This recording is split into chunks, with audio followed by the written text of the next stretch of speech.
اعوذ باللہ من الشیطان الرجیم بسم اللہ الرحمن الرحیم رب اشرح لی صدری ویسر لی امری واحلل عقدۃ من لسانی یفقہوا قولی ان اللہ وملائکتہ یصلون علی النبی یا ایھا الذین آمنوا صلوا علیہ وسلموا تسلیما۔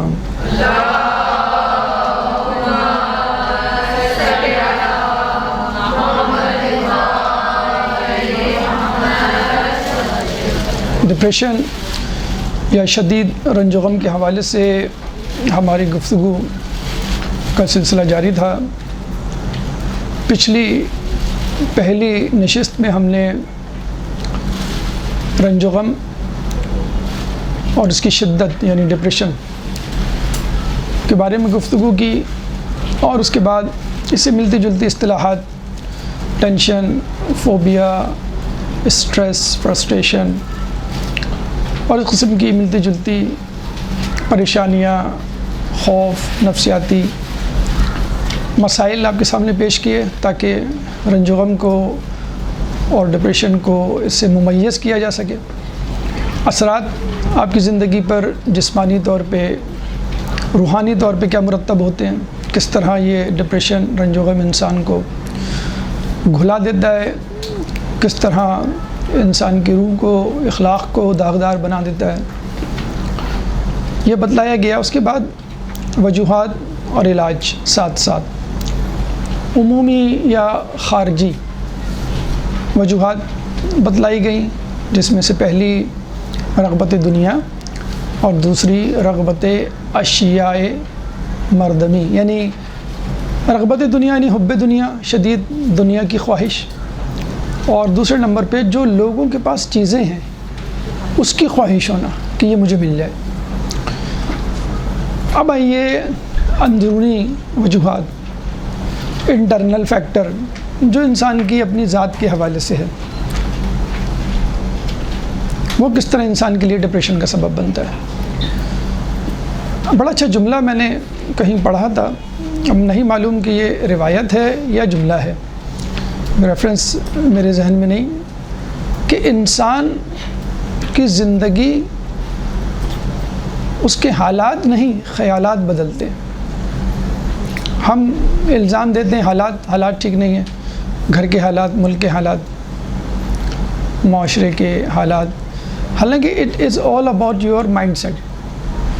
آپ کا مائنڈ سیٹ اگر اچھا ہے تو آپ پریشانی میں بھی راستہ نکال لیتے ہیں۔ وہی ٹریفک جام ہوتا ہے جس میں آدمی ناک بھون چڑھاتا ہے، اور وہی ٹریفک جام ہے جس میں پھول والا بھاگا ایک گاڑی سے دوسری سے تیسری گاڑی کی طرف جاتا ہے۔ اس کے لیے ٹریفک جام ایک نعمت ہوتی ہے، چلو میں اس سے فائدہ اٹھاؤں۔ ہڑتال ہوتی ہے شہر میں، سارے لوگ بیٹھ جاتے ہیں گھر میں، ایک کمپنی بلا لیتی ہے اپنے تمام کلائنٹس کو، اپنے امپلائیز کو کہ بھئی آپ جائیں۔ کیوں جائیں؟ جب آپ جائیں گے اپنی پروڈکٹ بیچنے کے لیے تو لوگ کہیں گے آپ ہڑتال میں بھی آ گئے، تو وہ آپ کو کبھی نہیں بھولیں گے، آپ کی پروڈکٹ کو، آپ کی کمپنی کو۔ تو there is a difference between optimist and pessimist, جسے کہتے ہیں نا کہ optimist sees opportunity in every risk, pessimist sees risk in every opportunity.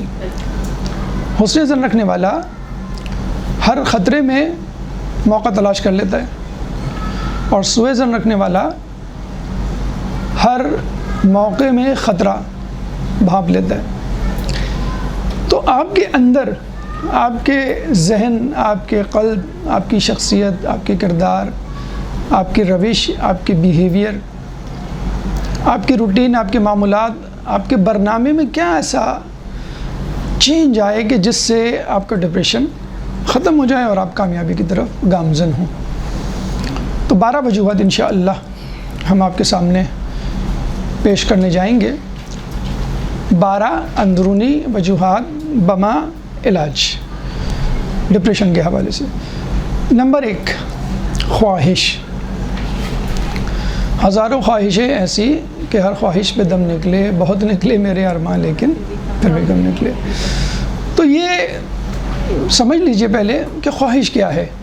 پہلے حدیث سنا دیں، پھر حدیث کو ایکسپلین اور وضاحت کے زمرے میں یہ سب باتیں آ جائیں گی۔ حدیث میں ہے کہ بسا اوقات ایک لمحے کی خواہش کی تکمیل انسان کے لیے طویل رنج و غم کا سبب بنتی ہے. بسا اوقات ایک لمحے کی خواہش کی تکمیل انسان کے لیے طویل رنج و غم کا سبب بنتی ہے. مثال، گاڑی چلا رہے ایک دم سے بریک لگا دیا آپ نے اور ایکسیڈنٹ ہو گیا. بچہ جا رہا ہے، سلپ ہو گیا سیڑھی سے، خدا نخواستہ حادثہ ہو گیا. امتحان میں پیپر دے رہے ہیں، ایک لمحے کے لیے آپ کا ذہن ڈسٹریکٹ ہوا اور MCQ جو آپ کر رہے تھے اس میں ٹائم کم ہوتا ہے، وہ آپ کے ہاتھ سے نکل گیا. اور ہمارے دوست آئیلٹس کا پیپر دے رہے تھے، ان کی لسننگ کمزور تھی، تو ان کو جو سیٹ ملی اسپیکر کے سامنے ملی تو وہ بڑے خوش ہوئے کہ ویسے ہی میری سماعت کمزور ہے اور لسننگ انگلش کی اور کمزور ہے، تو مجھے اسپیکر کے سامنے ملا ہے. تو وہ جب وہ پلے کرتے تھے تو وہ اسپیکر کے سامنے تھے، سب کچھ سن رہے تھے. 1 2 3 4 5 6 7 8 9 10 تمام 10 کے 10 MCQ 100% ان کے صحیح ہوئے. 40 MCQ تھے تو انہوں نے کہا اس دفعہ تو میرے 10/10 آئیں گے اور پھر اب میں یہ کر لوں گا وہ کر لوں گا. یہ سوچتے سوچتے 10 MCQ نکل گئے. تو وہ ایک لمحے کے لیے ان کا ذہن ڈسٹریکٹ ہوا امتحان کے دوران. کچھ لوگ ایسے بھی ہوتے ہیں غائب دماغ، شیخ چلی کے خواب بنانے والے، تو وہ ذہن 10-12 MCQ جو فائدہ ہی نہیں ہوا ان کو قریب بیٹھنے کا اور یہ کرنے کا. تو لمحے بھر کی خواہش کی تکمیل انسان کو طویل رنج و غم کا، جسے کہتے ہیں کہ ملزم قرار دیتی ہے یا سبب بنتی ہے. زلیخا نے لمحے بھر کی تسکین کے لیے یوسف علیہ السلام کو دعوت گناہ دی، اور پھر کیا ہوا؟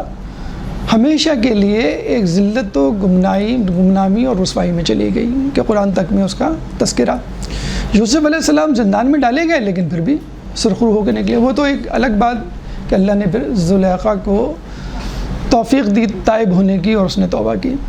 ایک لمحے کی، بعض اوقات آپ کسی کے سامنے ہوتے ہیں، غصہ آ جاتا ہے محفل میں، باہر کہیں میں ایسی جگہ پہ جہاں پہ لوگ ہوتے ہیں، ایک جملہ منہ سے غصے میں نکل جاتا ہے اور اسی لمحے آپ کو احساس ہوتا ہے کہ یہ میں نے کیا کہہ دیا.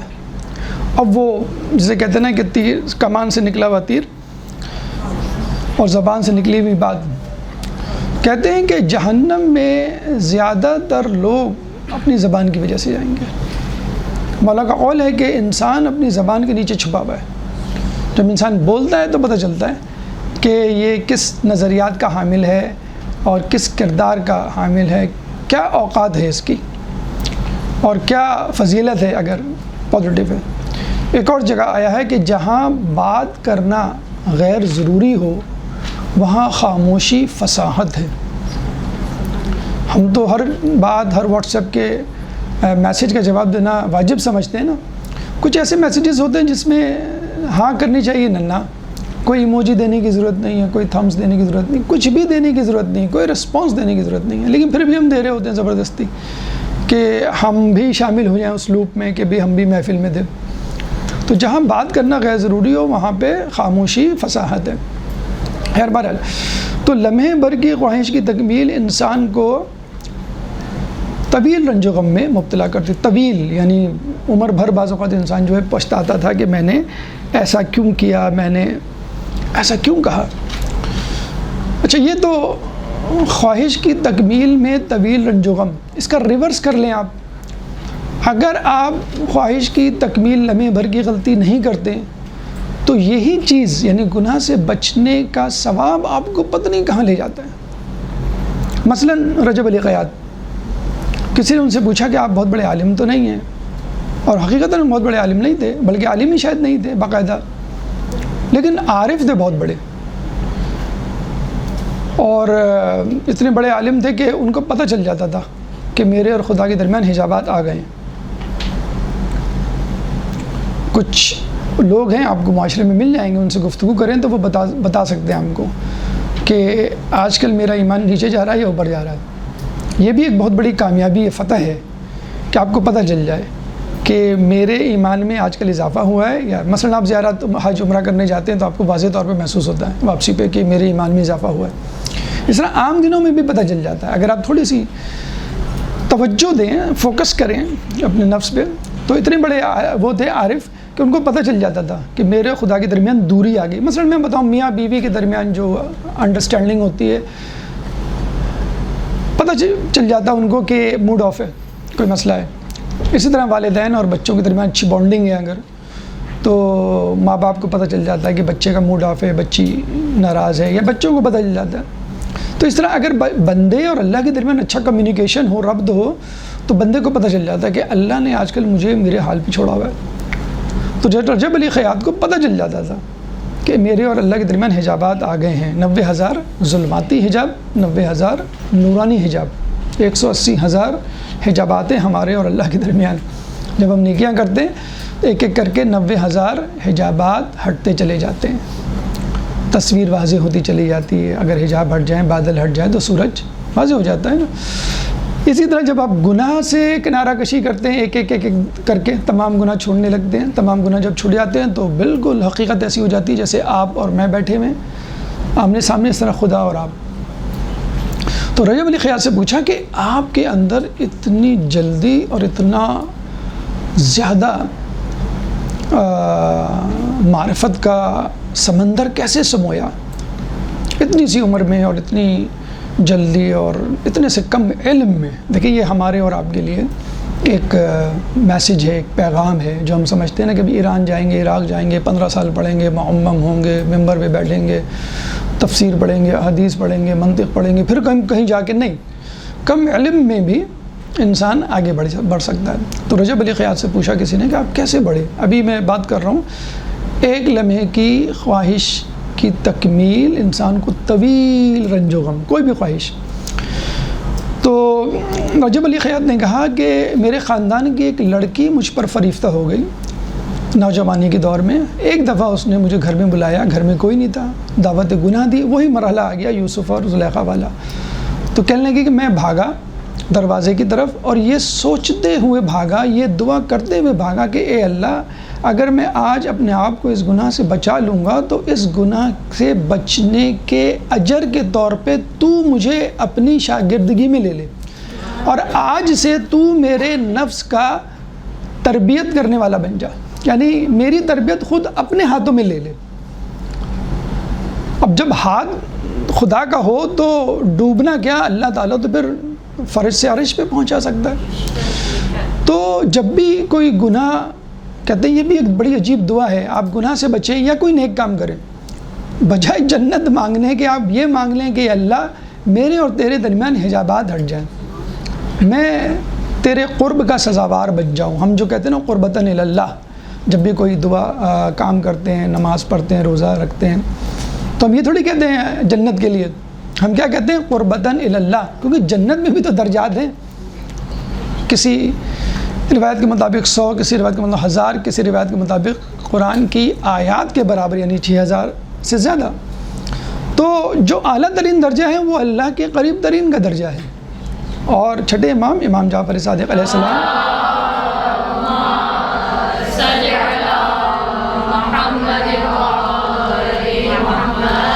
فرماتے ہیں کہ اللہ سے فقط جنت نہ مانگو, اللہ سے اعلیٰ ترین جنت مانگو.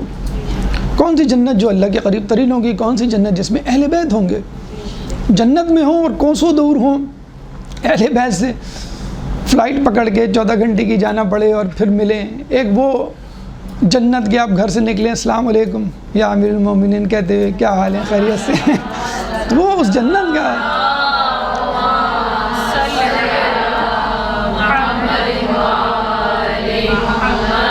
یہ جنت ہو تو کیا بات ہے, مطلب ساری آپ کی جو ہے وہ حسرتیں کمی پوری ہو جائے. تو یہ ہمارے ایک دوست, یہ رجب علی خیاط کے حوالے سے یاد آیا, ہمارے ایک دوست مطلب جاننے والے کسی زمانے میں اہل سنت سے تعلق, اب اہل تشیع میں, تو وہ جب ریسرچ کر رہے تھے حد درجے کے کنفیوز تھے, پریشان تھے, ٹینشن میں تھے کہ میں کیا کروں. میں اہل سنت کے درمیان جو ہوں وہ باغی ہوں اور اہل تشیع کے درمیان اجنبی ہوں. تو میں نہ میں یہاں ہوں نہ میں وہاں ہوں. مجھ سے وہ لوگ بھی ناراض ہیں, مجھ سے یہ لوگ بھی تھوڑے سے ریزرو ہیں کہ بھئی یہ نیا آدمی ہے. تو کہتے تھے کہ جب بھی میں کسی گناہ سے بچتا تھا میں اللہ سے کہتا تھا کہ اللہ مجھے اس گناہ کا اجر نہیں چاہیے، مجھے اس گناہ کے لیے جنت نہیں چاہیے، بس تو اس عمل کے نتیجے میں جو اجر مجھے دے گا وہ حق کی صورت میں دے دے، حق تک پہنچا دے، کیا صحیح ہے وہ مجھے بتلا دے، بس کافی ہے میرے لیے۔ پھر تو جنت کا سفر آ ہی گیا نا۔ آپ رولر کوسٹر پہ بیٹھ گئے، ٹرین میں بیٹھ گئے، ٹرین پکڑ لی آپ نے، پھر یا جہاز کی فلائٹ پکڑ لی، پھر آپ کو اس بات کی تھوڑی ٹینشن ہے کہ مجھے جہاز کیسے چلانا ہے اور پھر مجھے کتنی سپیڈ سے چلانا ہے، ڈائریکشن کیا ہوگی۔ جہاز پکڑنا ہے، آپ کو فلائٹ پکڑنی ہوتی ہے، آپ کو پائلٹ کی سیٹ پہ تھوڑی بیٹھنا ہے۔ تو جب آپ صراط مستقیم پہ آ جائیں گے اور رجب علی خیاط کی طرح کہ ہاتھ اگر اللہ پکڑ لے گا، پھر کیا ایسی ٹینشن، کیا ایسی پریشانی ہے؟ پریشانی تو یہ ہے کہ حق پر ہوں اور ڈرائیور جسے کہتے ہیں سالار کارواں جو خدا ہو، تو کوئی مسئلہ ہی نہیں ہے اسپیڈ کا۔ اور آدمی ایک رات میں بہت سارے واقعات انشاءاللہ کبھی سنائیں گے کہ اتنے اعلیٰ درجے پہ پہنچ جاتا ہے کہ استاد شاگرد کو دیکھ کے پہنچتا ہے کل رات تم نے کیا عمل کیا کہ تم اتنی جلدی اوپر پہنچ گئے۔ تو بہرحال تو وہ بتلاتے ہیں کہ میں یہی دعا کرتا تھا، 1-1.5 سال میں اسی شچ و پنج میں رہا، تحقیق اور پڑھنے پڑھانے میں کہ کیا سچ کیا غلط، اور ہر عمل نیکی کرتے ہوئے یا ہر گناہ چھوڑتے ہوئے میں یہی دعا کہ اللہ اس نیکی کے عوض یا اس گناہ سے بچنے کے عوض تو مجھے حق تک پہنچا دے۔ تو الحمدللہ آج مکتب تشیع سے تعلق ہے، تبلیغ دین میں مصروف ہے۔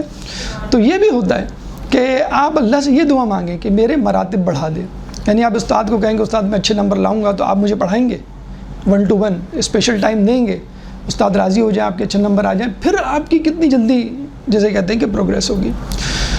تو خواہش کیجئے، جائز خواہش کیجئے، اس میں بنا نہیں ہے۔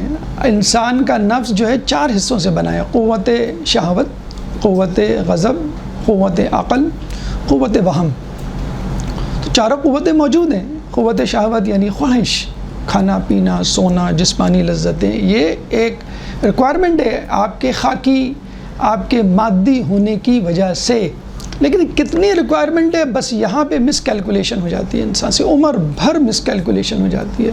سارا کھیل اسی مس کیلکولیشن کا ہے، کہتے ہیں آدمی کیلکولیٹ کر لے نا کہ مجھے کتنا دنیا کے لیے کرنا ہے کام اور کتنا آخرت کے لیے کرنا ہے، بس یہ کسی کو کیلکولیٹ کرنا آ جائے تو زندگی بڑے مزے سے گزرتی ہے۔ سارا مسئلہ یہ ہوتا ہے کہ آدمی کیلکولیٹ نہیں کر پاتا، بعض اوقات پرخلوص ہوتا ہے لیکن شدت پسندی کا شکار ہو کے جو تھوڑی بہت نہیں کی اس سے بھی ہاتھ دھو بیٹھتا ہے۔ تو جائز خواہش نمبر 1، نمبر ناجائز نہ ہو۔ جائز خواہش میں بھی انسان جائز راستہ اختیار کرے۔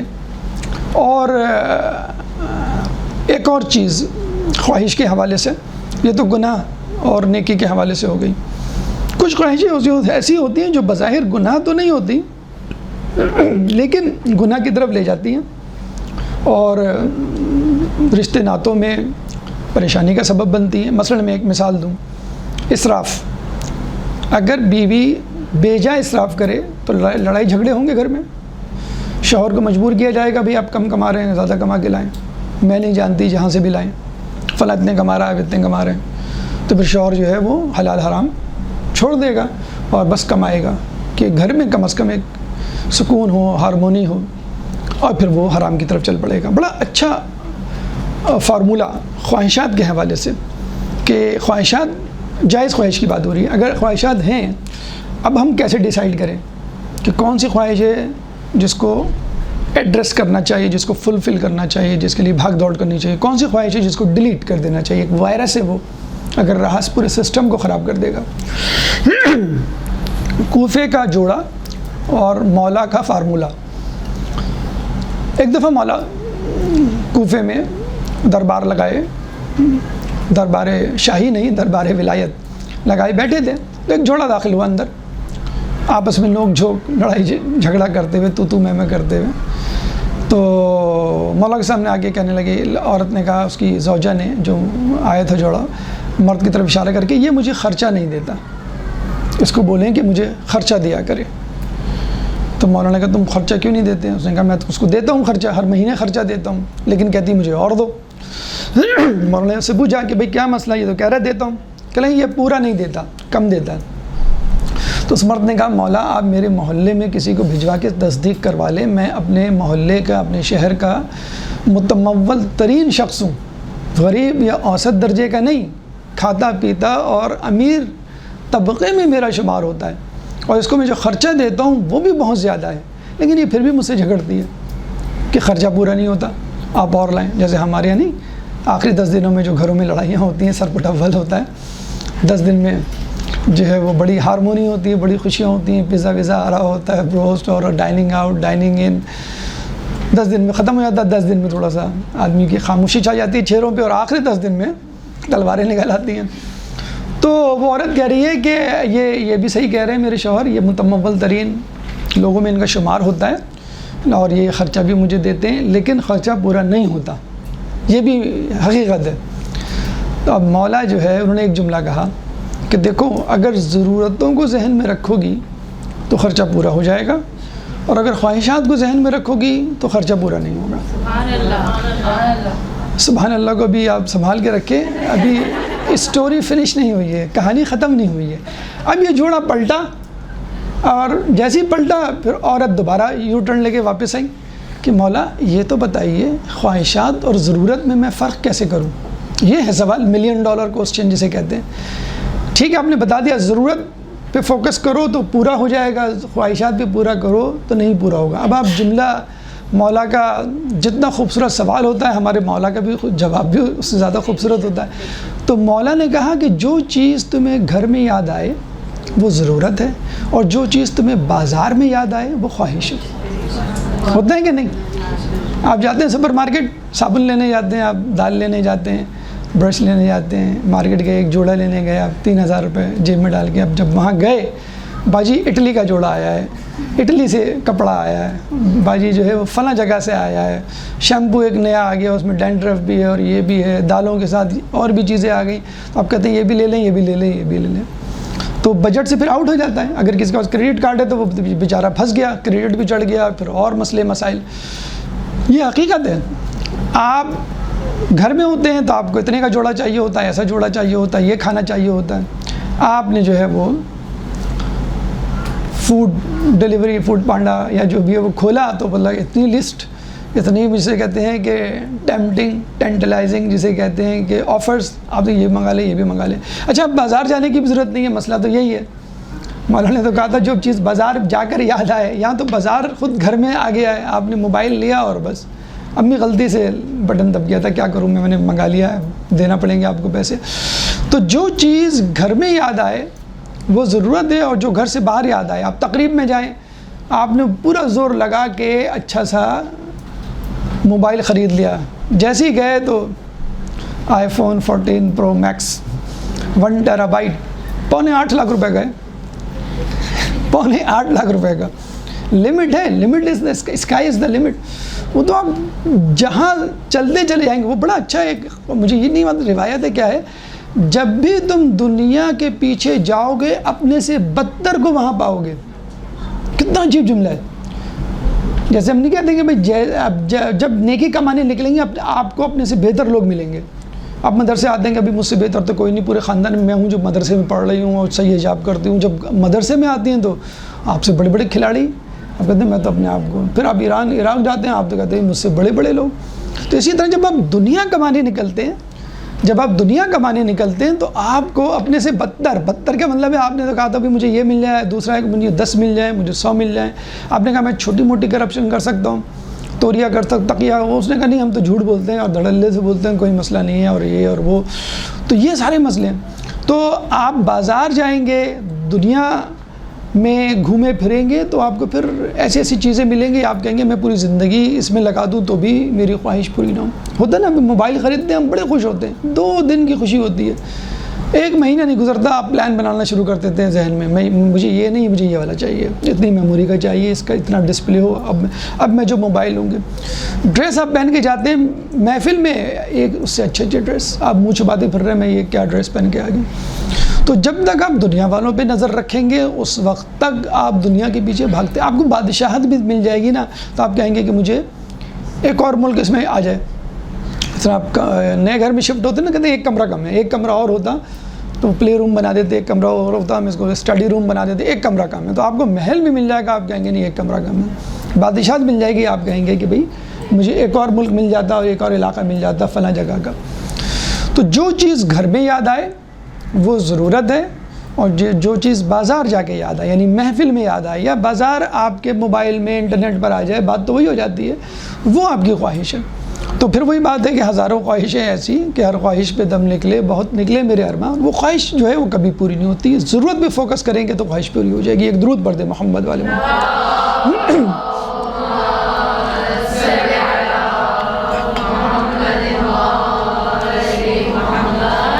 اچھا، آپ نے خواہش کر لی، جائز خواہش کر لی اور اپرووڈ ماں باپ کی طرف سے، اسلام کی طرف سے، ٹھیک ہے ایسا ہونا چاہیے. اب اس خواہش کو عملی جامہ نہیں پہنایا. دیکھیں خواہش اور ارادے میں کیا فرق ہوتا ہے. خواہش اور ارادے میں یہ فرق ہوتا ہے کہ خواہش فقط دل و دماغ تک محدود ہوتی ہے، ارادہ اعضاء جوارح سے ظاہر ہوتا ہے.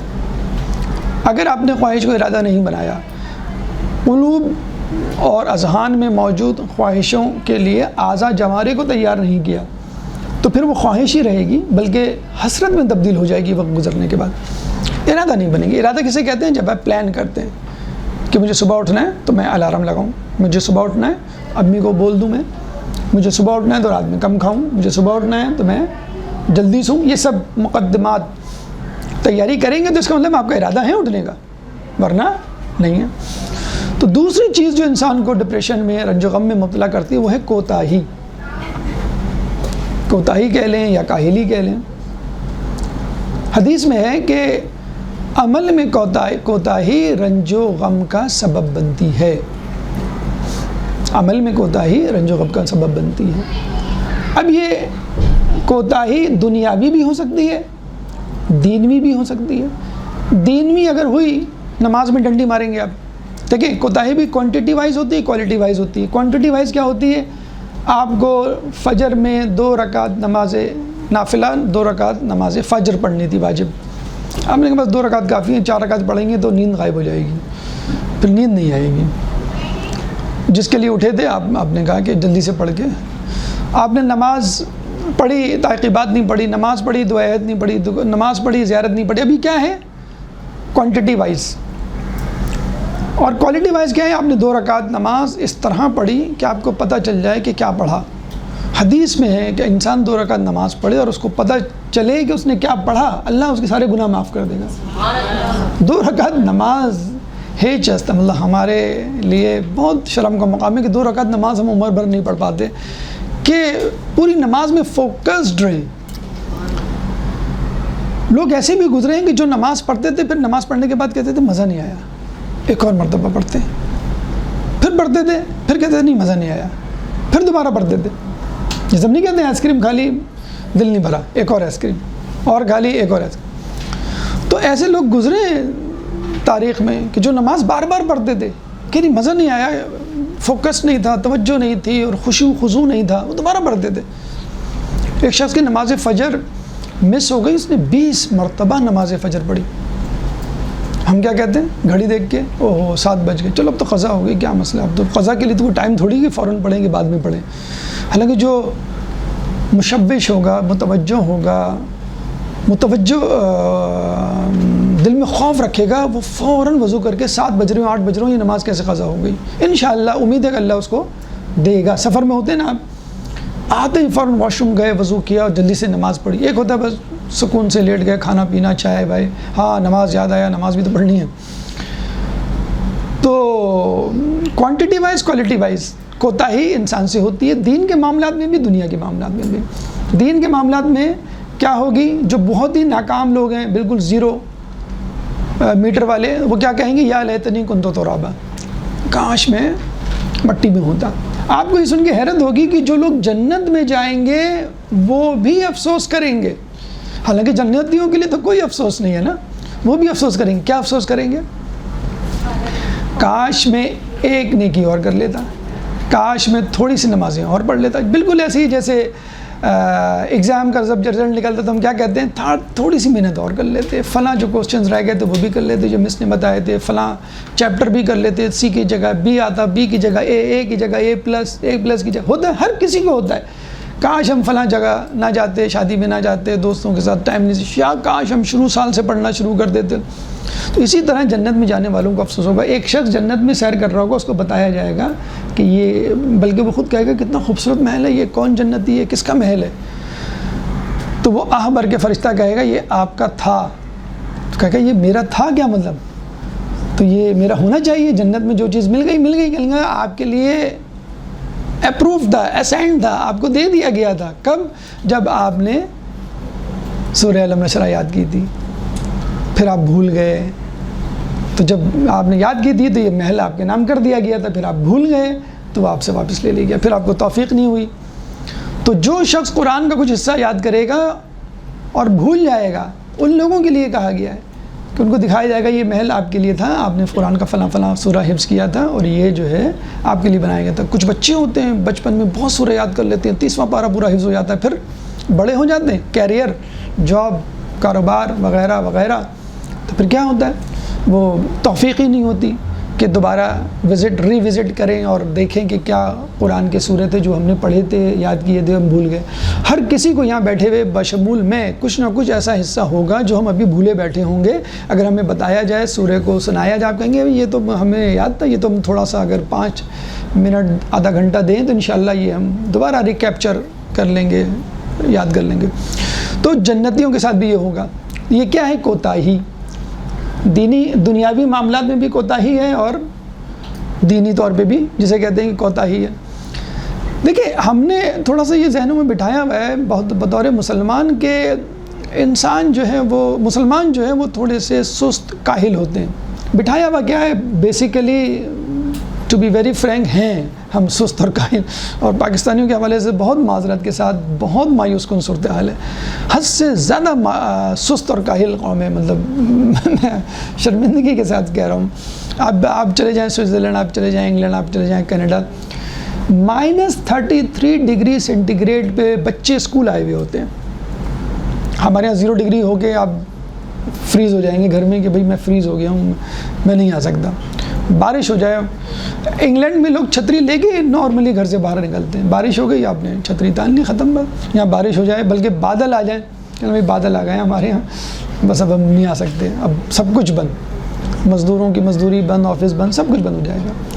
تو سستی اور کاہلی. حالانکہ دیکھا جائے اسلام جتنا زیادہ موٹیویشن، ایکٹیویشن، الرٹنس، زحمت، مشقت کی ترغیب دیتا ہے، کوئی نہیں دیتا. یہ کون سا مذہب ہے جو 4 بجے آپ کو اٹھا کے بٹھا دیتا ہے؟ کیا مسئلہ ہے؟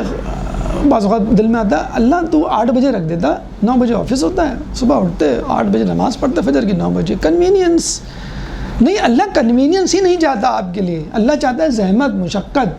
اللہ آرام نہیں چاہتا. اللہ نے آرام کو جنت میں رکھا ہے. حدیث میں آیا ہے کہ اللہ نے آرام کو جنت میں رکھا ہے اور لوگ اسے دنیا میں تلاش کرتے ہیں. چھٹے امام کی حدیث ہم نے سنائی تھی کہ دنیا مومن کے لیے قید خانہ ہے، اور بھلا کس قید خانے میں آسانی ہوتی ہے. تو اگر آپ کو سب کچھ بھی مل جائے، آپ کہیں گے پھر بھی کچھ. تو اسلام بیسیکلی زحمت و مشقت کا مذہب ہے، اور جس کو آرام چاہیے وہ پلیز ٹیک اے سائڈ، راستے سے ہٹ جائیں، راستہ نہ بلاک کرے، آپ نکل جائیں یہاں سے. آپ کے لیے ہے ہی نہیں اسلام. اسلام زحمت. صبح آپ کو 4 بجے 4:16 پہ فجر ہو رہی ہے آج کل، 4 بجے اٹھا دیا جاتا ہے. ہمنوں کی طرح اٹھ رہے ہوتے ہیں آنکھ مل کے. بھائی یہ کیا مسئلہ ہے؟ یا خدا تیرے لیے کوئی وہ تھوڑی ہے کہ تو 4 بجے اٹھا دے، 8 بجے اٹھا دے. کنوینئنس ذرا رکھتا کنوینئنس.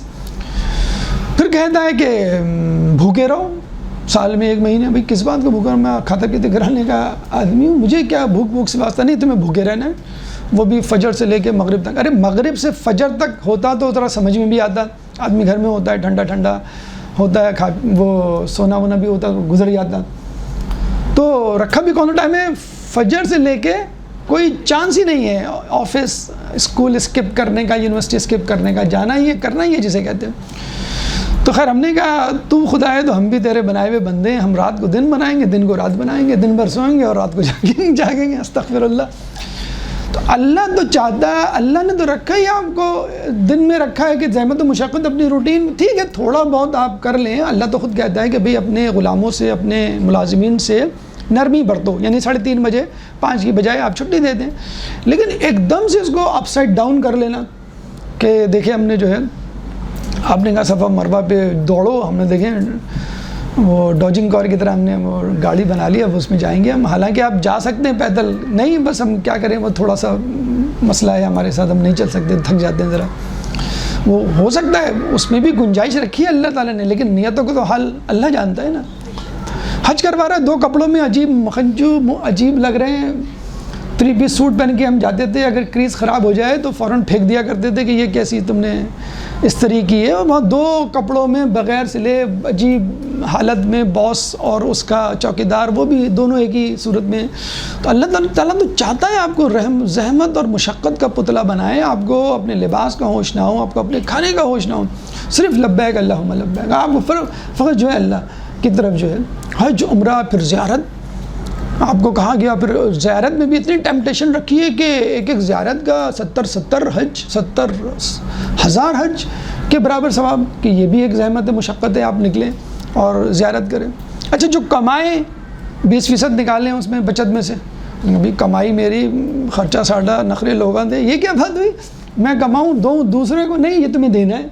تو دیکھیں نا ہر اسٹیپ میں، ہر مرحلے میں، ہر صورتحال میں ایک چوٹ ہے آپ کی انا پر، ایک چوٹ ہے آپ کی اس ریکوائرمنٹ پہ جو آپ کہتے ہیں مجھے یہ چاہیے، مجھے یہ چاہیے، مجھے یہ چاہیے. یہ کوئی ریسٹورنٹ کا مینیو نہیں ہے اسلام کہ اسٹارٹر میں یہ لیا اور مین مینیو میں یہ لیا اور آخر میں ڈرنک یہ لیا نا، ٹک کر دیا آپ نے اور دے دیا آپ نے. ایسا نہیں، ایسا ہونا چاہیے، اچھی طرح گلا ہوا ہونا چاہیے، گوشت مسالہ سب جو مل گیا، جیسے مل گیا آپ کو ویسے کام کرنا ہے اسی میں جوہر دکھانے.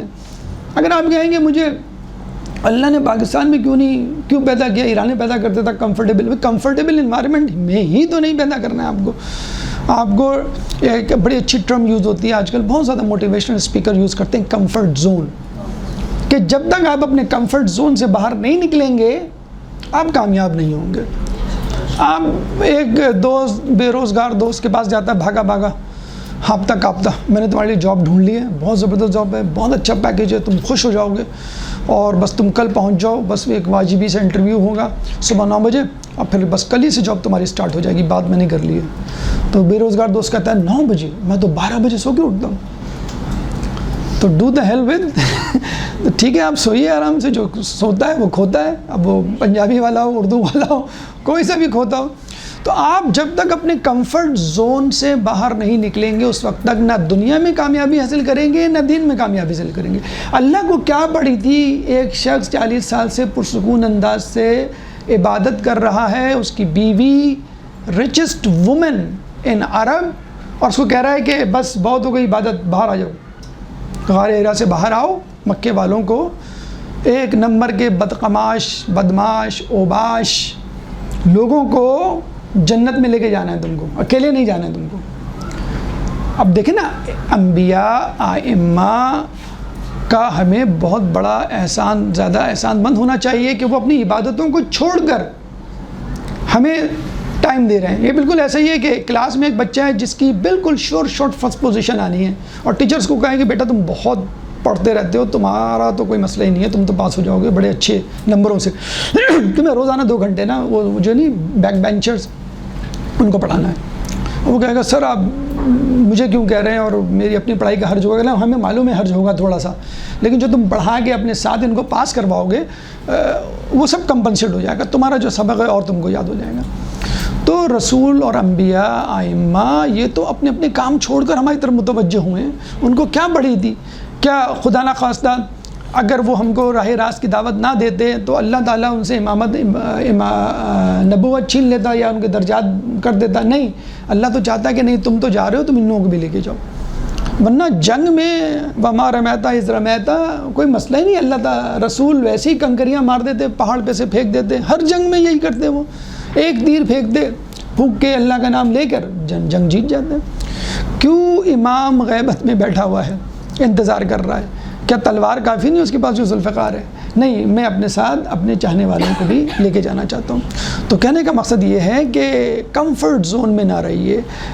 امام کا ساتھ وہی دیں گے جو کمفرٹ زون میں نہیں رہتے، کیونکہ جب امام کے لیے آواز آئے گی ان کے ظہور کی تو آپ کو اپنے کمفرٹ زون سے باہر نکلنا ہے، گھر سے باہر نکلنا ہے، امام کا ساتھ دینا ہے.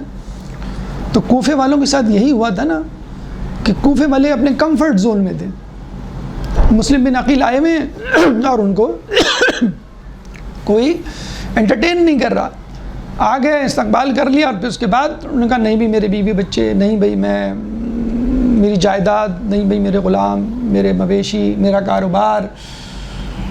جو محاصرہ جو کر لیا تھا ہانی بن عروہ جب گرفتار ہوئے تھے تو وہ ایک ایک گھر والے آئے تھے نا, بھائی چلو بھائی اپنے کمفرٹ زون کی طرف, اپنے گھر کی طرف, اپنے کاروبار کی طرف, تمہیں کیا پڑی ہے. تو امام جب ظہور کریں گے آپ کو اپنے کمفرٹ زون سے نکلنا ہوگا. آپ اپنے بستر سے, آپ اپنی چادر سے, اپنے کمبل سے تو نکل نہیں رہے ہیں فجر کی نماز کے لیے, آپ کیا امام کی ظہور کے لیے باہر نکلیں گے. تو دنیاوی اعتبار سے, دینی اعتبار سے, دونوں اعتبار سے آپ کو زحمت و مشقت, تھکن, زحمت, مشقت, یہ حج عمرہ زیارت اور یہ رمضان کے روزے اور یہ نماز شب, یہ بنائی ڈیزائن اس لیے کی گئی ہیں کہ آپ کو جب کہا جائے, جو کہا جائے, جیسے کہا جائے اور جس طرح کہا جائے اس طرح آپ کو عمل کرنا. یہ نہیں کہنا کہ یہ میرے سونے کا ٹائم ہے, یہ نہیں کہنا کہ یہ میرے کھانے کا ٹائم ہے. کوتاہی, کاہلی, سستی سے بچیں. پروکریسٹینیشن, بڑی ایک جگہ جملہ میں پڑھ رہا تھا, لیڈرز سلیپ ایٹ 5 اور ویک اپ ایٹ 5. یا تو 5 بجے سوتے ہیں وہ یا 5 بجے اٹھتے ہیں. یہ ایک رول آج کل, ایک روٹین ہے.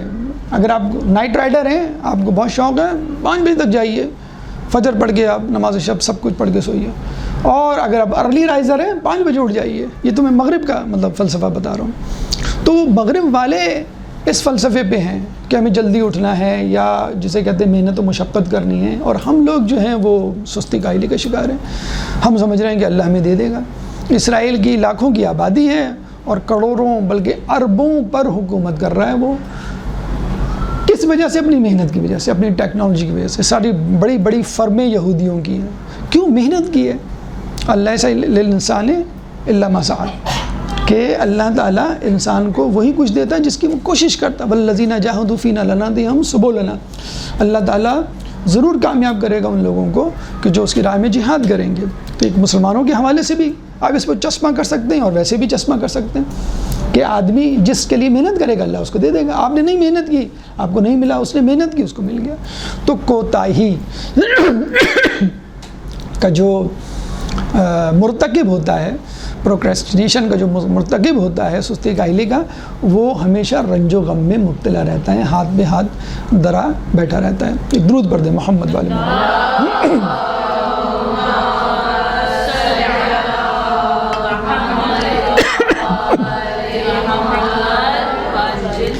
جب خواہش کے بعد انسان کوتاہی کرتا ہے تو خواہش رہتی ہے اور وہ حسرت میں تبدیل ہو جاتی ہے.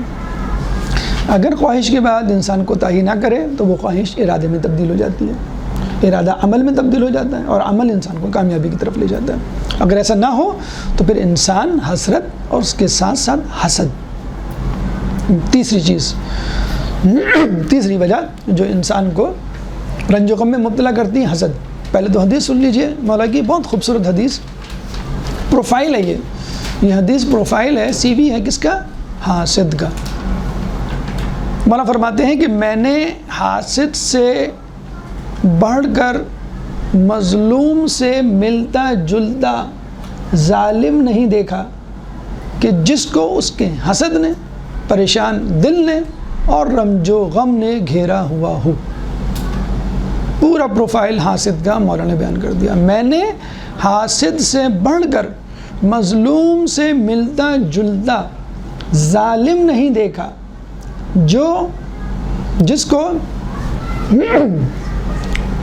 حسد نے, پریشان دل نے اور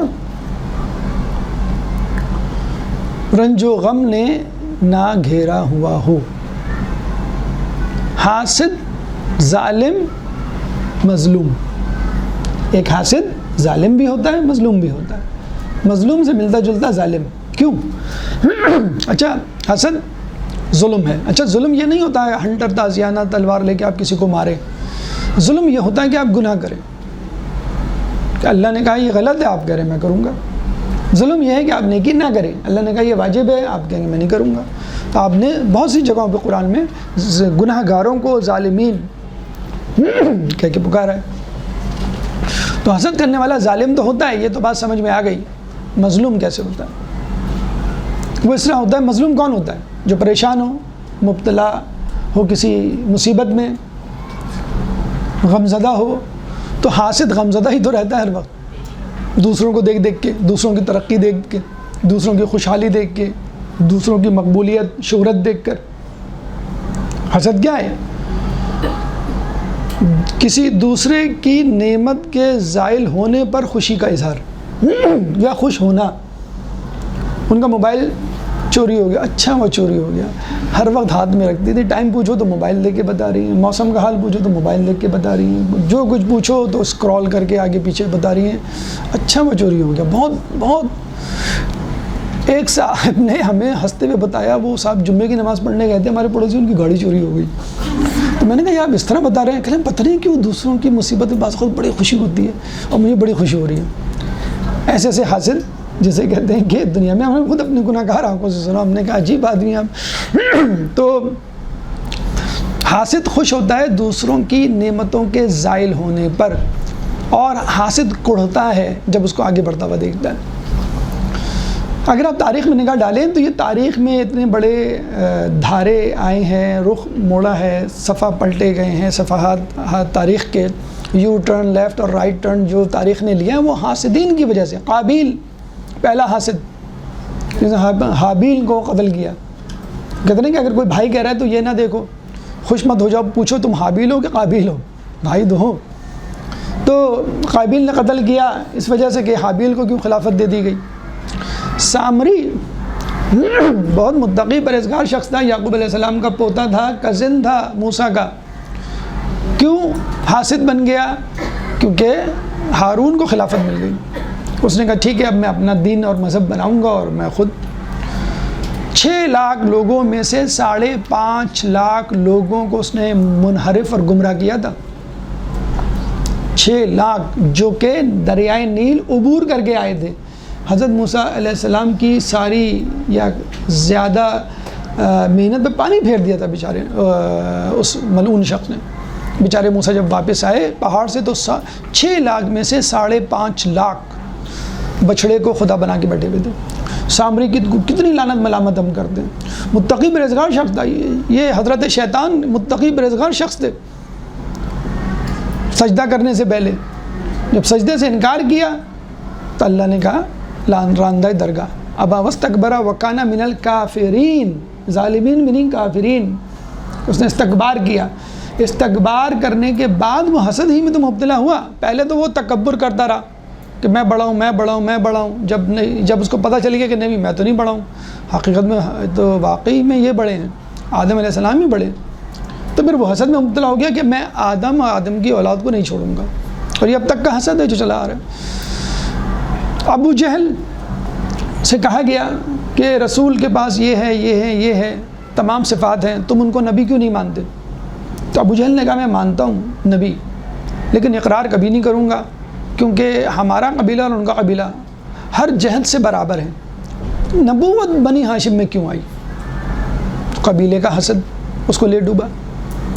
عمر سعد کو سمجھا کہ امام تھک گئے، آخر میں کہا کہ سچ سچ بتا تیرے ساتھ معاملہ کیا ہے؟ عمر سعد نے کہا بغض لابیک، تیرے باپ کا بغض، تیرے باپ کا حسد. حسد تو تھا مولا علی سے، جس کی وجہ سے بنو امیہ بنو عباس جب فتح مکہ ہوئی اور مولا علی جا رہے تھے تو کہتے تھے دائیں بائیں جس گھر کے پاس سے گزرتے تھے کوئی گھر ایسا نہیں تھا جس کا کوئی نہ کوئی فرد علی کے ہاتھوں نہ مارا گیا ہو. اور یہ فطری بات ہے کہ میرا چچا، ماموں، بھائی، باپ، خالو، پھپھا کوئی آپ کے ہاتھ مارا گیا ہو، میں جب بھی آپ کو دیکھوں گا تو بطور قاتل انٹروڈیوس ہوں گے آپ میرے سامنے. اور یہی آزمائش تھی ان کے لیے کہ اسلام زیادہ معتبر ہے، رسول زیادہ محبوب ہیں، یا تمہارا کافر چچا، یا تمہارا کافر ماموں، کافر رشتہ دار. یہی تو ان کا مسئلہ تھا، آزمائش تھی جس میں وہ فیل ہو گئے. منافقین جنہوں نے دل سے تسلیم نہیں کیا تھا، تو وہ حسد تھا مولا علی سے. تو حاسد کڑھتا رہتا ہے اپنے اندر. یہ جو آپ سمجھتے ہیں نا کہ بنو امیہ بنو عباس بڑی عیاشی کی زندگی گزارتے ہوں گے، لیکن ظاہری طور پہ لگتا تھا یہ عیاشی کی زندگی، اندر سے کڑھتے تھے. یہ ہارون رشید مامون رشید جب حج کرنے جاتے تھے بنو امیہ بنو عباس کے مدینے میں دیکھتے تھے کہ ہمیں کوئی پوچھتا نہیں اور امام کے چرچے. حج پہ جاتے تھے تو ہشام جو ہے کھڑا ہوا ہے دھکم بیل میں, کوئی اس کو یہاں دھکا دے رہا ہے کوئی وہاں دھکا دے رہا ہے, حجر اسود کو چوم نہیں پا رہا ہے. ایک دم سے وہ دیکھتا ہے کہ مجمع میں جسے ہے وہ شور غوغا بلند ہوتا ہے, لوگ ہٹتے چلے جاتے ہیں, اور ایک شخص آتا ہے نوجوان اور حجر اسود کو بوسہ دے کے واپس چلے جاتے ہیں. یہ کون ہے؟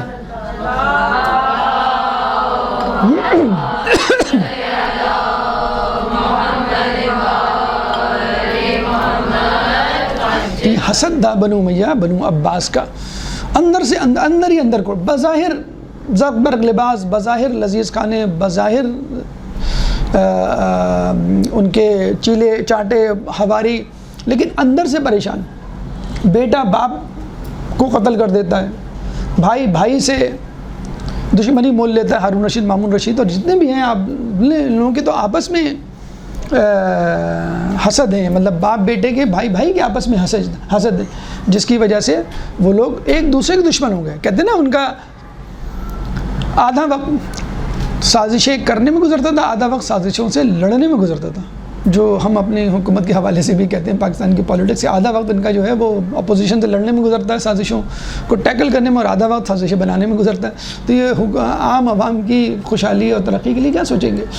تو اندر سے یہ کبھی بھی سو نہیں سکتے تھے سکون کی نیند, اندر سے یہ کبھی خوش نہیں ہوتے تھے, لذیذ کھانے کھاتے تھے ان کو پتہ نہیں چلتا تھا. تو کیا فائدہ ہوا حسد مول لینے کا ائمہ سے, اہل بیت سے؟ اگر ان کا حق دے دیتے تو آپ بھی سکون سے رہتے اور لوگ بھی جو ہے وہ دین پر پابند رہتے. تو حسد جسے کہتے ہیں. اب دیکھیں حسد کے لیے پہلی ٹریٹمنٹ, پہلا کیور, پہلا اسٹیپ کیا ہے؟ وَلَا تَتَمَنَّوْا مَا فَضَّلَ اللَّهُ بِهِ بَعْضَكُمْ عَلَى بَعْضٍ, سورہ نساء آیت نمبر 32. وَلَا تَتَمَنَّوْا مَا فَضَّلَ اللَّهُ بِهِ بَعْضَكُمْ عَلَى بَعْضٍ, اور تم ان چیزوں کی فضیلت کی تمنا نہ کرو جو ہم نے بعض کو بعض پر دی ہیں. تو کچھ چیزیں ایسی ہیں جو آپ نہیں چینج کر سکتے, نہیں اچیو کر سکتے. مثلاً حسب نسب, بھائی فلاں کو اچھے خاندان میں پیدا کیا اللہ نے, ہمیں بس ایسے ہی ابو امی بھائی بہن چچا ماموں کوئی قابل قدر شخصیت نہیں ہمارے خاندان میں. فلاں میں دیکھو ماموں اس پوسٹ پر ہیں, چچا اس جگہ ہیں, ابو ماشاءاللہ امی. اگر ہم بھی پیدا ہو جاتے ہم بھی کچھ کرتے. اللہ تعالیٰ نے ہر کسی کو اپنے حساب سے پیدا کیا, وہ اس کی مصلحت وہ خود جانتا ہے. ہمیں غریب گھرانے میں پیدا کیا, فلاں کو امیر گھرانے میں. ہمیں پاکستان میں پیدا کیا, فلاں کو جو ہے امریکہ میں پیدا کیا. ہم اس حالت میں پیدا کیا, اتنی ایکسپرٹیز, اتنا لرننگ پاور ہم میں نہیں ہے, سلو لرنر ہے. تو یہ سب ایکسکیوزز ہیں. اللہ تعالیٰ یہ نہیں پوچھے گا تم نے کون سی ڈگری لی, اللہ تعالیٰ یہ نہیں پوچھے گا تم نے کتنا کمایا, اللہ کہے گا تم نے کوشش کتنی کی. اللہ خود کہہ رہا ہے نا والذین جاہدوا فینا لنہدیہم سبلنا, جو ہماری راہ میں جد و جہد, جاہدوا جد و جہد, یعنی جو ہماری راہ میں کامیابی آپ کے ذمہ نہیں ہے. دس از نن آف یور بزنس. دنیا سورہ عنکبوت ہے غالباً, یاد نہیں ہے مجھے آیت کا نشان. تو اللہ قیامت کے دن یہ نہیں پوچھے گا کہ تم نے علم دین حاصل کیا, عالم بنے, معمم ہوئے, تم نے رسائل مقاصد کفایہ پڑھی, درس خارج دیا, کس لیول تک پہنچے, نہیں پوچھے گا. دیکھیں رجب علی خیاط کم علم میں کہاں پہنچ گئے. جد و جہد, کوشش, یہ کاؤنٹ ہے, یہ کاؤنٹیبل ہے. اور مسئلہ یہی ہے کہ ہم کسی عہدے, کسی لیبل, شہرت, ویورشپ, ٹیکس, اس پر زیادہ بلیو کرتے ہیں کہ ہمیں کتنے لوگ سن رہے ہیں, ہماری شہرت کتنی, ہماری مقبولیت کتنی, ہماری تعریف کتنی ہو رہی ہے. اور اسلام یہ کہتا ہے بس تم محنت کرو. تو پہلی بات تو یہ کہ ایسی چیزوں کے پیچھے بھاگنا اور سوچنا جو آپ کے کنٹرول میں ہی نہیں ہے. پیدائش آپ کے کنٹرول میں نہیں ہے, موت آپ کے کنٹرول میں نہیں ہے, رزق کتنا ملے گا یہ آپ کے کنٹرول میں نہیں ہے. کسی حد تک آگے پیچھے تھوڑا بہت آپ کر سکتے ہیں محنت کر کے, لیکن کچھ لوگوں کو آپ نے دیکھا, یہ بھی شاید مجھے نہیں یاد کی روایت ہے یا کوئی قول ہے کہ اللہ تعالیٰ سے نصیب کی دعا مانگو. میں نے بڑے بڑے عقل مندوں کو نصیب والوں کے در پہ دیکھا ہے. مولا علی کا قول ہے نا, ہاں. تو نصیب کی دعا جسے کہتے ہیں, تو نصیب بھی ظاہر سی بات ہے کہ محنت کرنے والوں کو. اچھا ابھی آپ یہ کہیں گے بھی عقل مند ہونے سے کوئی فائدہ نہیں ہوتا, نصیب ہی سب کچھ ہوتا ہے. تو عقل مند کے لیے بھی مولا علی نے کہا ہے کہ محرومی کا ایک سبب سستی بھی ہے. ہم لوگ کہتے ہیں نا کہ بھائی جس کو رزق ملنا ہوگا مل جائے گا، کیا فائدہ اتنی بھاگ دوڑ کا. تو امام کے پاس ایک شخص آیا، اس نے کہا کہ کیا فائدہ اتنی بھاگ دوڑ کا. تو امام نے کہا ہو سکتا ہے اللہ تعالیٰ نے تیرا رزق محنت میں رکھا ہو. یہ بھی تو ہو سکتا ہے کہ آپ محنت کریں گے آپ کو ملے گا، محنت نہیں کریں گے تو نہیں ملے گا، ختم بات. مولا علی جا رہے تھے ایک دیوار سے، دیوار گرنے والی تھی. کسی شخص نے کہا مولا علی آپ بھاگ رہے ہیں اللہ کی قضا و قدر سے. مولا نے کہا میں اللہ کی قضا سے اللہ کی قضا کی طرف جا رہا ہوں. یہ بھی اللہ کی قضا ہے کہ میں اللہ پہ ٹرسٹ کروں، وہیں پہ رہوں. اور اللہ کی قضا یہ بھی ہے کہ تم اگر اپنا بچاؤ کرو گے تو بچ جاؤ گے. تو بچنا اگر بیمار پڑیں آپ کہیں گے نہیں میں ڈاکٹر کے پاس نہیں جاؤں گا، اللہ نے مجھے بیمار کیا تو بس میں بیمار پڑا رہا ہوں. تو اللہ نے آپ کو دوا کا بھی تو وسیلہ دیا ہے. اللہ کہتے ہیں وَإِذَا مَرِضْتُ فَهُوَ يَشْفِينِ کہ جب میں بیمار ہوتا ہوں تو وہی شفا دیتا ہے. اب آپ کہیں میں ڈاکٹر سے میں نہیں لوں گا، اللہ خود کہتا ہے میں شفا دیتا ہوں. تو وسیلہ تلاش کرنے کے لیے، محنت کرنے کے لیے تو اللہ نے نہیں منع کیا. تو پہلی بات تو یہ ہے کہ آپ ان فضیلتوں کے چکروں میں نہ پڑیں کہ جو آپ کے ہاتھ میں نہیں ہیں، جن کی پوچھ گچھ نہیں ہوگی. کوئی خدا نخواستہ معذور ہے، پیدائشی طور پہ اسپیشل چلڈرن ہوتے ہیں، ٹھیک ہے، اب آپ اس کے ساتھ ہی کوپ کرنا سیکھیں، اسی کے ساتھ آگے بڑھنا سیکھیں. اویل دا اویلیبلٹی ایک جملہ بولا جاتا ہے کہ جو کچھ اویلیبل ہے اس سے کام چلائیں. اگر آپ کہیں نہیں میرے گھر میں یہ چیزیں ہوں، الگ کمرہ ہو، اے سی ہو، نوکر چاکر ہوں، نیا سلیبس ہو، ٹیچر اور کالج کوچنگ سینٹر ہو، تب میں کہیں کہ رزلٹ دوں گی، تو پھر کیا فائدہ؟ رزلٹ تو وہ دے نا کہ سب کچھ بھی نہ ہو اور وہ رزلٹ دے کے دے.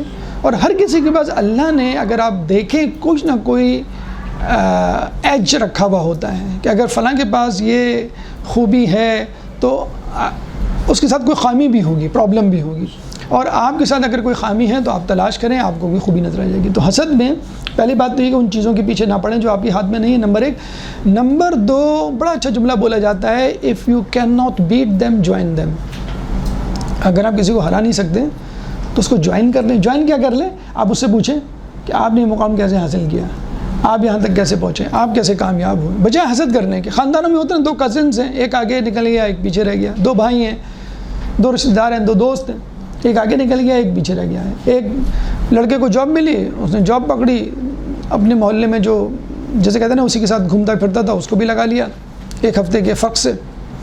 تو جو بعد میں لگا تھا وہ پروموٹ ہو گیا، اس کو گاڑی مل گئی، اس کا پیکیج اچھا ہو گیا. جو لے کے گیا تھا وہ پیچھے رہ گیا. اب یہاں سے حسد شروع ہو جاتا ہے. تو آپ سوچیں تو اس کی انگلش اچھی تھی، وہ پنکچوئل تھا، وہ ریگولر تھا، وہ محنتی تھا، یہ سب چیزیں بعد میں سامنے آئیں. تو آپ ان فیچرز کو اڈاپٹ کریں کہ جن کی وجہ سے آج کل تو بزنس کا ایک سمپل سا رول ہے کہ اپنے کمپٹیٹرز کو تلاش کرو جن کی وجہ سے تم پیچھے رہ گئے. ان کمپٹیٹرز کی لسٹ تیار کرو، دیکھو ان کی ویب سائٹس پہ جا کر کہ وہ کس طرح بزنس کر رہے ہیں، بس آپ بھی اسی طرح بزنس کریں. Simple as that. تو اگر کوئی مقبول، معروف، مشہور، کامیاب شخص ہے آپ کی ویسینٹی میں، آپ کے خاندان میں، آپ کے محلے میں، آپ کی اپروچ میں، آپ ان کو جا کے پوچھیں. یا ویسے ہی پتہ چل جاتا ہے آج کل، تو ضروری نہیں ہے آپ کہہ رہے ہیں مجھے شرم آتی ہے، مجھ سے جونیئر ہو، مجھ سے آگے نکل گئی، میں اس سے جا کے پوچھوں تم کہاں سے پڑھ رہی ہو، کتنا تم نے مواد تیار کر لیا، اور یہ اور وہ کتنا جو ہے کیسے پڑھ لیتے ہو، ٹائم کیسے. تو آپ ویسے ہی لوگوں سے پتہ چل جاتا ہے آپ کو. تو if you can not beat them join them. اور بڑا اس سے بھی بہتر جملہ مولا علی کا ہے کہ دشمن سے انتقام اپنی صفات میں اضافہ، اپنی قابلیت میں اضافے سے کرو. اب آپ کہ میرا دشمن ایسا، میرا دشمن ایسا، آپ کے ہاتھ پیر بھول رہے ہیں اور حسد میں مبتلا ہیں، کوئی فائدہ نہیں، آپ وہیں پیچھے رہ جائیں گے. ایران کا امریکہ نے 40 سال بائیکاٹ کروایا، ٹھیک ہے. آج وہ ڈرون ٹیکنالوجی میں 5ویں نمبر پہ. آج وہ اپنی گاڑیاں ایکسپورٹ کر رہا ہے دوسرے ممالک کو. ہمارے ہاں جو گاڑیوں بنانا تو بہت دور کی بات، جو گاڑیاں اسمبل کرتے تھے ان کے پلانٹ سب جا رہے ہیں. گاڑی میں پیٹرول ڈالنے والی کمپنیاں، پیٹرولیم کمپنیاں پاکستان سے جا رہی ہیں. کیا فائدہ ہوا ہمیں جسے کہتے ہیں کہ اتنا زیادہ فرینڈلی کسی کے ساتھ. ایران کا بائیکاٹ کروایا ڈرون ٹیکنالوجی میں، وہ 5ویں نمبر پہ کس طرح آیا؟ اپنے دشمن کو کاپی کر کے کہ دشمن کس طرح کس طریقے سے آگے بڑھ رہا ہے. ڈرون ان کے اوپر آیا اور ان ڈرون کو نیچے اتارا. اس کو کہتے ہیں نا کچھ خواتین بریانی چک کے بتا دیتی ہیں کہ اس میں کیا کیا ڈلا ہے، ایسے بناؤ ایسے بناؤ ایسے بناؤ. تو انہوں نے ڈرون کو نیچے اتارا. ریورس انجینئرنگ اسے کہتے ہیں کہ آپ گاڑی کے پہیے نکالیں، انجن نکالیں، چیسز نکالیں، دروازے نکالیں، آپ کو پتہ چل جائے گا اندر کیا کیا ہے، پھر آپ وہ بنانا شروع کر دیں. تو ڈرون نکالا، ریورس انجینئرنگ کر کے سب پرزے اس کے نکالے اور پھر دوبارہ جوڑے اور پھر ویسے ڈرون بنا ڈالا. آج 5ویں نمبر پہ ہے جو ڈرون ایکسپورٹ بھی کر رہا ہے، بنا بھی رہا ہے، گاڑیاں ایکسپورٹ کر رہا ہے. ابھی رشیا کو اس نے ڈرون بیچے. محنت ان کی سڑکوں پہ آپ دیکھ لیں، آدھی گاڑیاں اندر کی ہوتی ہیں ایران کی بنی ہوئی، آدھی باہر کی ہوتی ہیں. کرنسی بہت ڈی ویلیو ہے، لیکن وہی سعودی عرب، وہی ممالک انڈیا جو دشمن تھے یا ڈسٹینس پہ تھے ایران سے، اب ان کے سامنے گھٹنے ٹیکنے پہ مجبور ہو گئے. تو کس وجہ سے؟ کوتاہی کو برطرف رکھ کے انہوں نے پائپ لائن بچھا دی پاکستان کی سرحد تک. اب آپ بیٹھے ہوئے سو رہے ہیں. 10 سال پہلے آپ نے معاہدہ کیا تھا آپ کی طرف سے، ہم تو بس گڑھے کھود سکتے ہیں سڑکوں پر، وہ بھی قدرت کھود دیتی ہے، بارش ہوتی ہے تو گڑھے کھد جاتے ہیں. ہمارے تو پچھلے سال بارش میں جو گڑھے بنے تھے وہ اب تک پر نہیں ہوئے اور مزید بڑھتے چلے جا رہے ہیں. یقین کریں، ہم ایران سے یہاں آئیں، پاکستان میں گاڑی چلائیں، آپ کہیں گے یہ تو عجیب سڑکیں یہاں پر. پہلے تو آدمی دبئی جاتا تھا اور کہتا تھا کہ میں پاکستان میں ایڈجسٹ نہیں ہو رہا، تو وہ ایران جا کے اب یہ ہوتا کہ یار ہم کراچی میں ایڈجسٹ نہیں ہو رہے. تو وہ ان کی محنت ہے جس کی وجہ سے وہ آگے گئے. ٹیکنالوجی میں ان کی محنت ہے، وہ آگے گئے.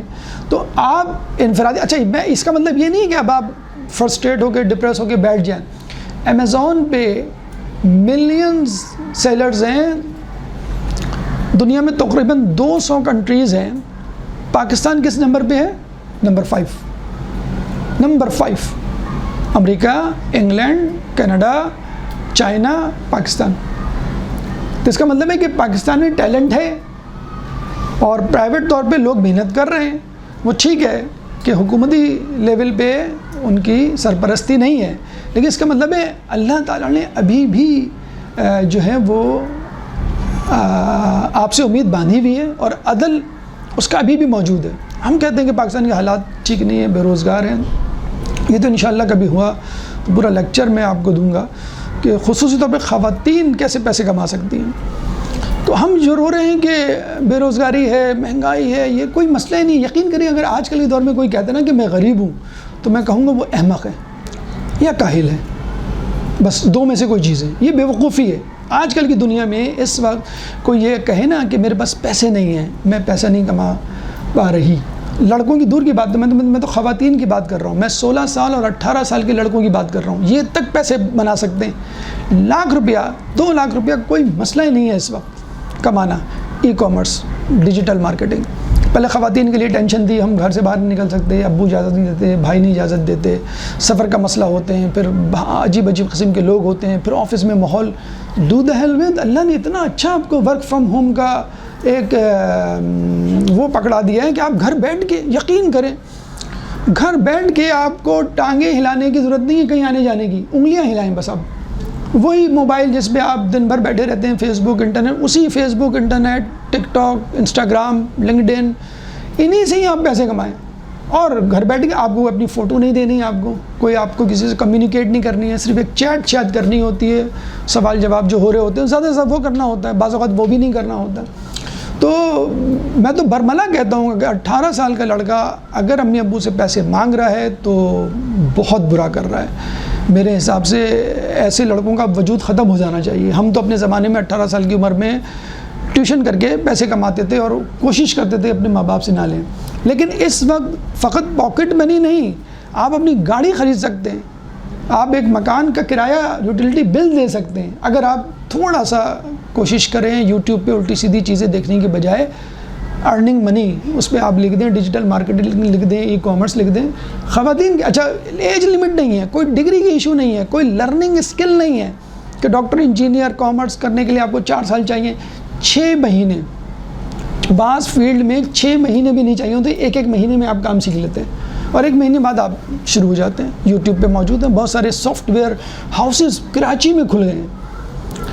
تو لڑکوں کے لیے بھی میں سمجھتا ہوں کہ 18 سال کے بعد بالکل غلط ہے کہ وہ ماں باپ سے پیسے مانگیں، یا خواتین کے لیے یہ کہنا کہ بھئی ہم خاتون ہیں، ہم لڑکے تو چلے جاتے ہیں باہر جاب واب کر لیتے ہیں، وہ بھی فضول ہیں. گھر بیٹھ کے ایک لیپ ٹاپ، بلکہ بعض اوقات تو موبائل سے بھی کام چل جاتا ہے، ایک چھوٹا سا لیپ ٹاپ 8-10 ہزار کے بھی پرانے جسے کہتے ہیں مل جاتے ہیں، اس سے آپ جسے کہتے ہیں کہ اپنا، اور گھر میں تقریباً ایک کمپیوٹر مل ہی جاتا ہے. تو سستی کائلی کو چھوڑ دیں.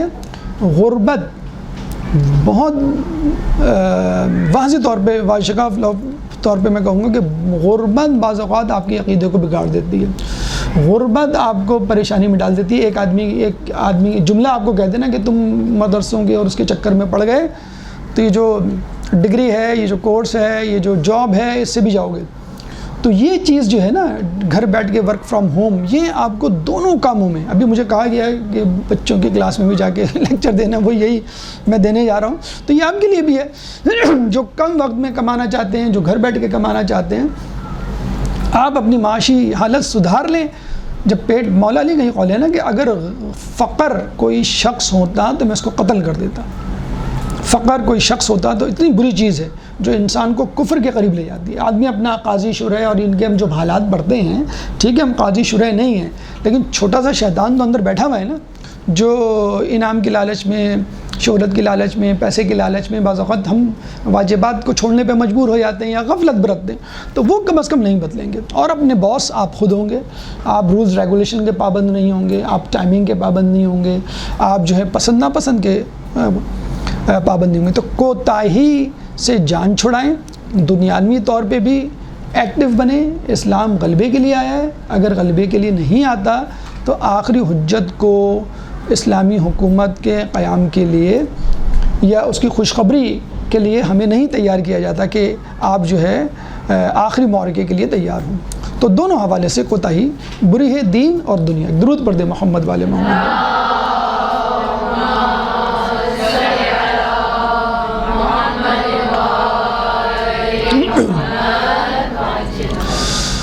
پہلا خواہش, دوسرا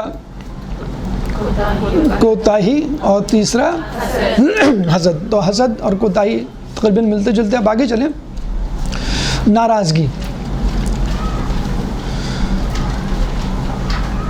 حدیث میں ہے کہ جو شخص کسی ایسے آدمی پہ ناراض ہوگا کہ جس کا وہ کوئی نقصان نہیں پہنچا سکتا, تو وہ رنج و غم میں مبتلا ہوگا اور اپنے لیے اپنے آپ کو عذاب میں ڈال دے گا. جو شخص کسی ایسے آدمی سے ناراض ہوگا کہ جس کا وہ کچھ نہیں بگاڑ سکتا, کچھ نہیں نقصان کر سکتا, تو وہ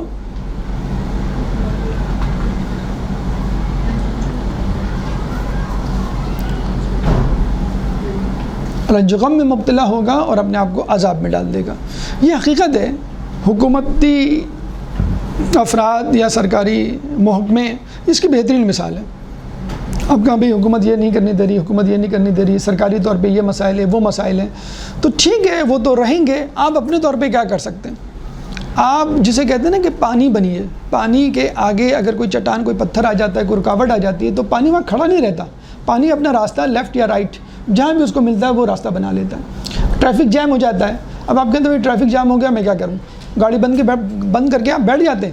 آپ لیفٹ رائٹ سروس روڈ, گلی, کوئی ایسی جگہ ڈھونڈتے ہیں جہاں سے آپ نکل سکیں. تو آپ کو اپنے آپ کو سیف کرنا ہے اور آگے لے جانا ہے. ہمارے یہاں جو تقیہ ہے, ہمارے یہاں جو توریہ ہے, وہ اسی لیے رکھا گیا ہے کہ آپ اپنی جان مال عزت کو بچاتے ہوئے چلیں. امام نے, نبی نے کبھی بھی کسی کو وقت سے پہلے نہیں کہا ہے. امام جو ہمارا غیبت میں, وہ اسی وجہ سے ہے کہ لوگ تیار ہو جائیں, لوگوں میں سکت آ جائے, قابلیت آ جائے, پوٹینشل آ جائے. پھر میں چوتھے امام کر سکتے تھے نا, لوگوں نے بہت ان کو کہا کہ ہم بدلہ لیں گے کربلا کا. یہ وہ امام نے سمجھ گئے کہ بھئی اس وقت عوام تیار نہیں ہے, امت تیار نہیں ہے. ہاں, جتنا فائدہ اٹھا سکتے ہیں آپ اٹھا لیجئے. 5ویں 6ٹھے امام کے دور میں فائدہ اٹھایا گیا, علم کو پھیلایا گیا. مجبوری ہو تو ٹھیک ہے, آگے بڑھ کے منصب بھی قبول کر لیں. 8ویں امام نے ولی عہدی کا عہدہ قبول کیا. لیکن حالات اور واقعات کے اعتبار سے زبردستی کا اپنے آپ کو پریشانی میں نہ ڈالیں. زبردستی کا کسی ایسے شخص سے ٹکرانے کی کوشش نہ کریں کہ جس سے آپ کو الٹا نقصان ہوگا اور آپ کے پیچھے جتنے بھی لوگ ہیں. امام حسن نے یہ کیا تھا نا صلح میں, ان کو معلوم تھا کہ جتنے لوگ میرے ساتھ ہیں کہ یہ معرکہ ممکن نہیں ہوگا. اور اس کی بہترین مثال خود ہمارا امام جو غیبت میں ہے کہ وہ ظہور اسی لیے نہیں کر رہا ہے کہ لوگ تیار نہیں ہیں. یہ نہیں ہے کہ نعوذ باللہ کوئی کمی ان کی طرف سے, کمی یا تاخیر جو ہے خود اس امت کی طرف سے. تو آپ اپنے کام میں مصروف رہیے. آپ صرف یہ دیکھیے کہ آپ اس ماحول میں رہتے ہوئے جہاں آپ رہ رہے ہیں, کوئی بڑا نقصان اٹھائے بغیر دنیا میں کیا آپ کے گھر میں بہت سارے باتیں ایسی ہو رہی ہوتی ہیں جو خلاف مزاج ہوتی ہیں، آپ کے خلاف قانون ہوتی ہیں، خلاف شریعت بعض اوقات ہوتی ہے، تو آپ کو مصلحت سے کام لینا پڑتا ہے، تھوڑی سی نرمی سے کام لینا پڑتا ہے کہ ہر وقت آپ تلوار نکال کے کھڑے ہو گئے کہ میری مرضی سے یا میرے حساب سے چلے گا گھر، تو آپ دیکھیں 2 دن میں جو ہے وہ گھر تہس نہس ہو جائے گا۔ خصوصی طور پر جب گھر میں آپ گھر والوں کے ساتھ جن کے اوپر آپ صاحب اختیار ہیں آپ کمپرومائز سے کام لیتے ہیں، تو ایسی شخصیت کے سامنے، ایسے افراد کے سامنے، حکومت کے سامنے آپ کو نڈر بننے کی، خواہ میں اپنے آپ کو تلوار کے سامنے پیش کرنے کی ضرورت نہیں۔ نہ اسلام اس کی دعوت دیتا ہے کہ اپنے آپ کو زبردستی کا جو ہے وہ خطرے میں ڈالیں۔ تو آپ پانی کی طرح اپنا کام کرتے رہیں، اور جتنا خاموشی سے، جسے کہتے ہیں نا کہ مولا نے فرمایا کہ محنت اتنی خاموشی سے کرو کہ کامیابی دھوم مچا دے۔ اپنے کام میں خاموشی سے مصروف رہیں، جب رزلٹ نکلے گا لوگوں کو پتہ چل جائے گا۔ پہلے سے بتا دیں ہم یہ کریں گے، ہم یہ کریں گے، نہیں کیا تو لوگ لعن طعن کریں گے اور مزید فرسٹریشن اور آپ حسد کا شکار ہوں گے۔ 5ویں اور 6ٹھی چیز ایک ساتھ ہے حدیث میں کہ بے صبری اور اظہار رنج و غم سے بچو، کہ یہ امیدوں کو منقطع کرتی ہے اور عمل میں کوتاہی کا سبب بنتی ہے۔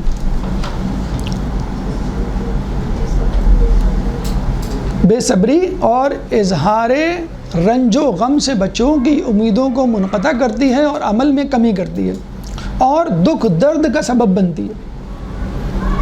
بے صبری کیا ہے؟ شکوہ شکایت، اللہ نے ہمارے ساتھ یہ کر دیا، ہمارے ساتھ یہ ہو گیا، ہمارے ساتھ کیوں ہوتا، ہم تو بہت دیندار ہیں، ہم تو باحجاب ہیں، ہم تو نیک عمل کرتے ہیں، ہم واجب نہیں چھوڑتے، فلاں فلاں فلاں تو بے دین ہیں لیکن ان کے ساتھ یہ کیا ہے؟ بے صبری ہے، شکوہ شکایت۔ ہاں اگر گریہ وزاری ہو اس میں کوئی وہ نہیں ہے، خاندان کا کوئی شخص آپ سے بچھڑ گیا، کوئی بیمار ہو گیا، آپ بے روزگاری، آپ ہوتے ہیں افسوس کرتے ہیں، بعض وقت آنسو نکل آتے ہیں، لیکن اظہار کرنا وہ بھی خصوصی طور پہ ان لوگوں کے سامنے جو آپ کے دشمن ہیں۔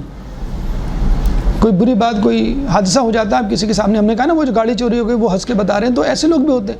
ہاں کسی استاد کے سامنے، کسی بزرگ کے سامنے، ڈاکٹر کے سامنے، مریض جیسے بتلاتا ہے اپنے مرض کو، خیر خواہ کے سامنے جس کے بارے میں آپ کو امید ہے کہ صحیح مشورہ دیں گے اور گائیڈ کر دیں گے اور ہماری کمزوری کو لوگوں پہ آشکار نہیں کریں گے، وہ اس میں کوئی مذاقہ نہیں ہے۔ لیکن ہر کسی کے سامنے واویلا مچانا، شکوہ شکایت کرنا، یہی وجہ ہے کہ امیدوں کو منقطع کر دیتی ہے یہ چیز۔ کیسی امیدیں جو اللہ سے آپ باندھتے ہیں، آپ اپنے آپ کو لوگوں کے حوالے کر دیتے ہیں۔ جب آپ اپنا واویلا، اپنا دکھڑا لوگوں کو ہر وقت سنائیں گے تو آپ توقع کریں گے سامنے والا میرے لیے کچھ کرے، جب کچھ نہیں کرے گا تو امیدیں منقطع ہو جائیں گی۔ اللہ سے تو پہلے ہی امید منقطع ہو گئی، آپ نے یہاں سے بھی کر دی۔